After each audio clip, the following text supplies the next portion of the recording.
Hi friends, सोपटा गुरु चॅनलमध्ये तुम्हा सर्वांचे स्वागत आहे. फ्रेंड्स, आजच्या व्हिडिओमध्ये आज आपण नंदीच्या कानात सांगितलेली इच्छा थेट महादेवांपर्यंत पोहोचते का, याविषयी माहिती जाणून घेणार आहोत.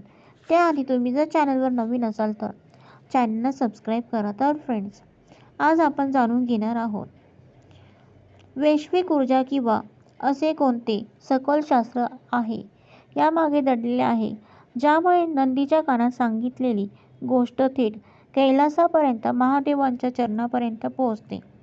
आज आपण कोणत्याही एकीव गोष्टीवर किंवा वरवरच्या समजुतींवर बोलणार नाही.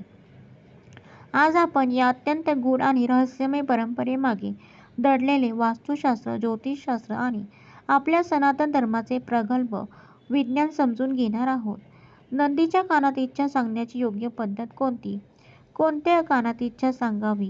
त्यावेळी आपले हात कसे असावेत? आणि सर्वात महत्त्वाचे म्हणजे कोणती एक मोठी चूक आपण अजाणतेपणे करतो, ज्यामुळे आपली प्रार्थना महादेवांपर्यंत पोहोचतच नाही?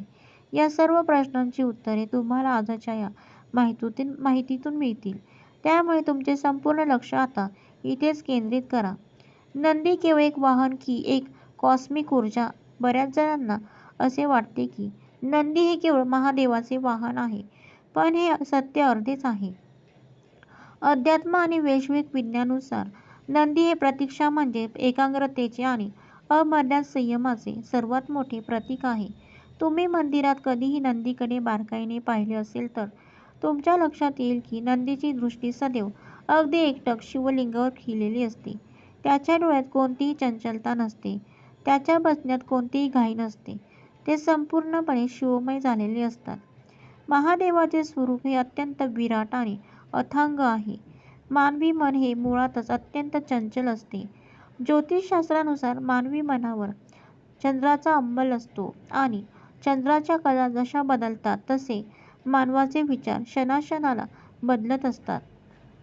थेट त्या परब्रह्म महादेवाशी जोडले जाण्यासाठी जी शून्यावस्थेची किंवा प्रचंड एकाग्रतेची पातळी लागते ती सामान्य माणसाकडे नसते. आपण मंदिरात जरी असलो तरी आपल्या डोक्यात संसाराचे, नोकरीचे, पैशाचे विचार सुरूच असतात. अशा या चंचल मनाने थेट महादेवाशी संवाद साधणे अत्यंत कठीण असते. इथेच नंदीची भूमिका अत्यंत महत्त्वाची ठरते. नंदी हे एक असे माध्यम आहेत जे तुमच्या चंचल मनातील भावनेला एकाग्र करून ती ऊर्जा थेट महादेवांपर्यंत प्रसारित करतात. आधुनिक भाषेत सांगायचे तर जसे एखादे मोठे ट्रान्समीटर किंवा अँटेना लहरी ग्रहण करून त्या मुख्य केंद्रापर्यंत पोहोचवतो, अगदी तसेच नंदी हे भक्तांच्या भावना, त्यांच्या स्पंदनांना ग्रहण करतात आणि अत्यंत शुद्ध स्वरूपात त्या महादेवांना अर्पण करतात. नंदी हे धर्माचे साक्षात रूप आहेत. 4 पाय असलेल्या या धर्मरूपी नंदीमध्ये प्रचंड स्थिरता आहे. तेव्हा तुम्ही त्यांच्या कानात बोलता तेव्हा तुम्ही तुमच्या चंचलतेचा स्थिरतेच्या माध्यमातून महादेवाकडे पाठवत असतात. ज्योतिष आणि वास्तुशास्त्रातील नंदीचे महत्त्व. वास्तुशास्त्रानुसार मंदिराची रचना ही मानवी शरीरासारखीच असते. गाभारा हा हृदय किंवा आज्ञाचक्र मानला जातो. गाभाऱ्याच्या अगदी समोर नंदीची स्थापना केलेली असते. वास्तूच्या दृष्टिकोनातून नंदी आणि शिवलिंग यांच्यात एक अत्यंत प्रबळ आणि अखंड ऊर्जेचा प्रवाह असतो. हा प्रवाह डोळ्यांना दिसत नसला तरी त्यांची स्पंदने तिथे जाणवतात. तेव्हा तुम्ही या ऊर्जेच्या प्रवाहात उभे राहून नंदीच्या सानिध्यात आपली प्रार्थना करतात तेव्हा ती प्रार्थना थेट त्या ऊर्जेच्या प्रवाहात मिसळते. ज्योतिषशास्त्र सांगते की नंदी हा पृथ्वी तत्वाचा आणि स्थिरतेचा कारक आहे. तुमच्या जीवनातील नोकरी, व्यवसाय, आर्थिक स्थैर्य किंवा नात्यांमधील समस्या या सर्व गोष्टी पृथ्वी तत्वाशी जोडलेल्या आहेत. जेव्हा तुम्ही तुमच्या व्यावहारिक जीवनातील समस्या किंवा इच्छा नंदीला सांगतात तेव्हा तुम्ही पृथ्वी तत्वाकडून आकाशाकडे म्हणजेच ईश्वराकडे मदतीची याचना करतात. नंदीला विनंती करणे म्हणजे आपल्या कर्माचा अहवाल अत्यंत प्रामाणिकपणे ईश्वराच्या दरबारात सादर करण्यासारखे आहे. एक छोटी विनंती आणि पुढचा प्रवास. आपण या विषयाच्या अत्यंत महत्त्वाच्या टप्प्यावर आलो आहोत, जिथे मी तुम्हाला प्रत्यक्ष कृती कशी करावी हे सांगणार आहे. पण त्याआधी जर तुम्हाला ही सखोल आध्यात्मिक माहिती आवडली असेल तर आणि अशाच प्रकारच्या शास्त्रशुद्ध ज्ञानाची तुम्हाला ओढ असेल तर आपल्याला या चॅनलला नक्की सबस्क्राईब करावं लागेल. हा व्हिडिओ लाईक करून तुमच्या प्रियजनांसोबत, मित्र आणि परिवारासोबत शेअर करा, जेणेकरून त्यांनाही योग्य मार्ग मिळेल आणि त्यांच्याशी जीवनात सकारात्मक बदल घडेल. महादेवाबद्दलची तुमची अपार श्रद्धा किंवा मंदिरात आलेला तुमचा एखादा सुंदर अनुभव खाली कमेंट करून तुम्ही नक्की सांगू शकता. हर हर महादेव लिहायला विसरू नका. तुमच्या एका सकारात्मक कृतीने ही माहिती हजारो लोकांपर्यंत पोहोचू शकते. चला आता आपण बोलूया मुख्य विषयाकडे. तर इच्छा सांगण्याची योग्य आणि शास्त्रशुद्ध पद्धत. आता आपण त्या मुख्य प्रक्रियेकडे वळूया जी अनेकांना अचूकपणे माहीत नसते. मंदिरात गेल्यावर आपण थेट नंदीकडे न जाता प्रथम शिवलिंगाचे दर्शन घ्यावे. महादेवाला जल, बेलाचे पान आणि फुले अर्पण करावीत. मनोभावे त्यांची पूजा करावी. त्यानंतरच दर्शन पूर्ण करून नंदीकडे यावे. नंदीजवळ आल्यावर सर्वप्रथम त्यांच्या पायाला स्पर्श करून नमस्कार करावा. नंदी हे महादेवांचे परमभक्त आहेत, त्यामुळे त्यांच्याप्रती आदर व्यक्त करणे ही पहिली पायरी आहे. त्यानंतर नंदीच्या दोन्ही शिंगाच्या मधून शिवलिंगाचे दर्शन घ्यावे. याला शृंग दर्शन म्हणतात. शास्त्रानुसार शिंगाच्या मधून जेव्हा तुम्ही शिवलिंगाकडे पाहता तेव्हा तुमची दृष्टी अत्यंत केंद्रित होते आणि तुमच्या डोळ्यातून बाहेर पडणारी ऊर्जा थेट शिवलिंगावरील ऊर्जेशी एकरूप होते. हे दर्शन अत्यंत पुण्यदायी मानले गेले आहे. कोणत्या कानात सांगावी आपली इच्छा? हा सर्वात जास्त विचारला जाणारा प्रश्न आहे. डावा कान की उजवा कान? आपल्या प्राचीन ग्रंथानुसार आणि ऊर्जाशास्त्रानुसार नंदीच्या डाव्या कानात इच्छा सांगणे हे सर्वाधिक फलदायी आणि शुभ मानले जाते. यामागेही एक अत्यंत सुंदर विज्ञान आहे. आपल्या शरीरात इडा आणि पिंगला अशा नाड्या असतात. डावी बाजू ही चंद्र नाडीचे म्हणजेच इडा नाडीचे प्रतिनिधित्व करते. ही बाजू ग्रहण करणारी म्हणजेच रिसेप्टिव्ह असते. ही शांती, शीतलता आणि भावनाशी जोडलेली आहे. जेव्हा तुम्ही नंदीच्या डाव्या कानात अत्यंत नम्रपणे आपली इच्छा सांगता तेव्हा ती भावना अत्यंत सौम्यपणे ग्रहण केली जाते.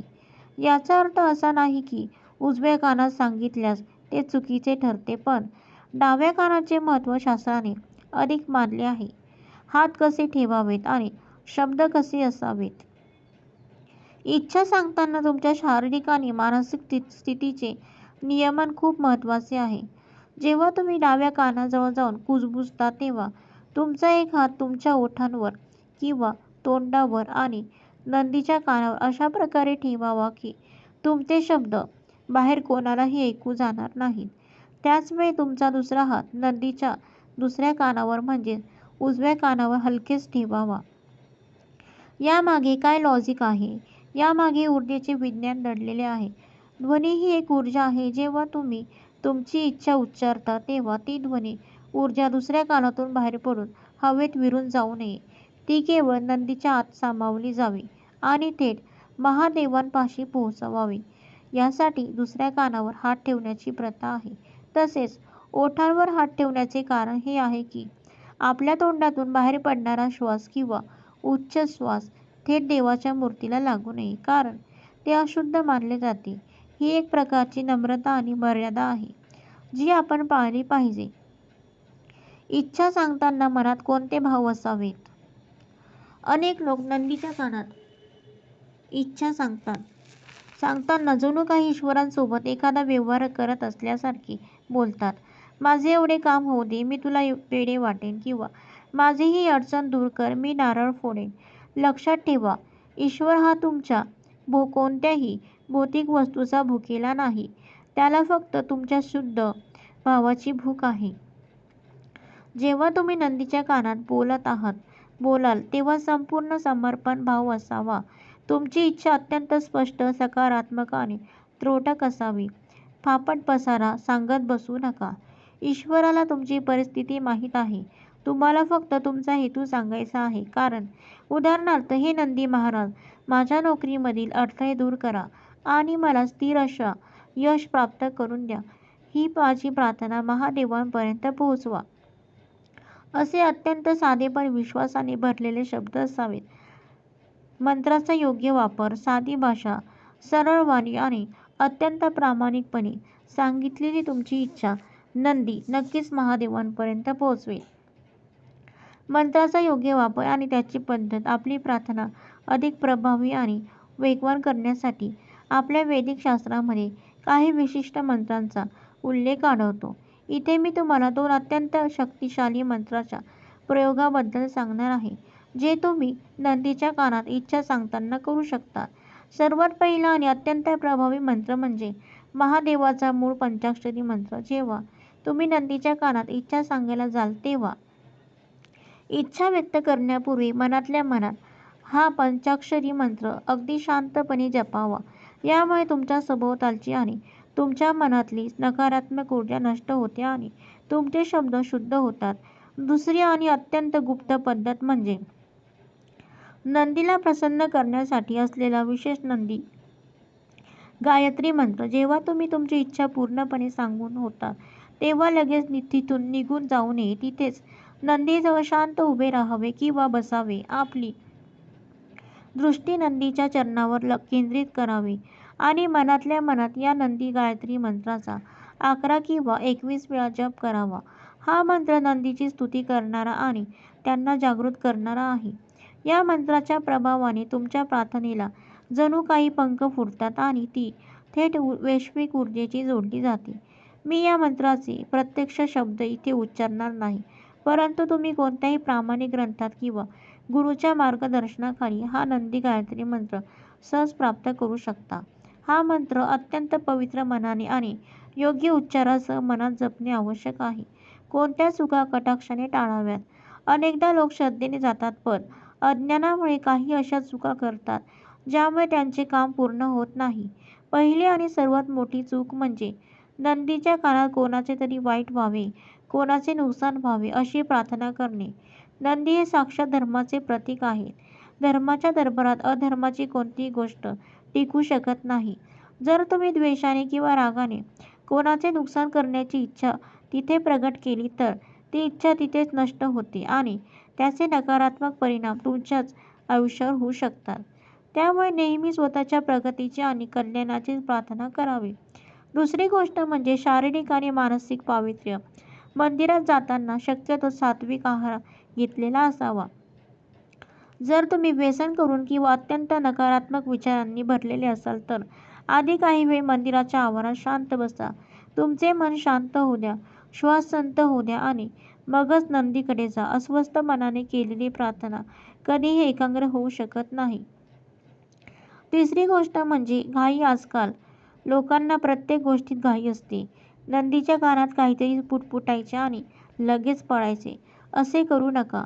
नंदी हे संयमाचे प्रतीक आहे. त्यामुळे तिथे गेल्यावर काही सेकंद का होईना डोळे मिटून तो शांतपणे ती स्थिरता स्वतःच्या आत अनुभवण्याचा प्रयत्न करा. तुमच्या प्रार्थनेत जर संयम नसेल तर फळ मिळण्यातही अडचणी येतात. निष्कर्ष आणि फलश्रुती. हिंदू धर्म आणि आपल्या परंपरा या कोणत्याही अंधश्रद्धेवर आधारलेल्या नाहीत. त्यामागे मानवी मन, निसर्ग आणि वैश्विक ऊर्जा यांचा अत्यंत सखोल अभ्यास दडलेला आहे. नंदीच्या कानात इच्छा सांगणे ही केवळ एक प्रथा नसून ती मानवी चंचलतेचा, ईश्वरीय स्थिरतेशी जोडणारी एक अत्यंत वैज्ञानिक आणि मानसिक प्रक्रिया आहे. जेव्हा तुम्ही योग्य पद्धतीने, पूर्ण श्रद्धेने आणि शास्त्राला धरून ही कृती करतात तेव्हा तुमच्या जीवनातील अडथळे निश्चितपणे दूर होतात. तुमचे करिअर असो, आरोग्य असो, आर्थिक प्रश्न असोत किंवा घरातील नातेसंबंध असोत, जेव्हा तुम्ही नंदीच्या माध्यमातून महादेवाला साकडे घालतात तेव्हा ती ऊर्जा तुमच्या आयुष्यातील सर्व नकारात्मक गोष्टींना जाळून भस्मसात करते आणि तुम्हाला योग्य दिशा दाखवते. आज आपण ही माहिती ऐकलेली आहे. तर अशा प्रकारे आपला व्हिडिओ इथे समाप्त होत आहे. तुम्हाला जर माझा व्हिडिओ आवडला असेल तर लाईक करा, शेअर करा, सबस्क्राईब करा. पुन्हा भेटू एका नवीन व्हिडिओसह. तोपर्यंत बाय.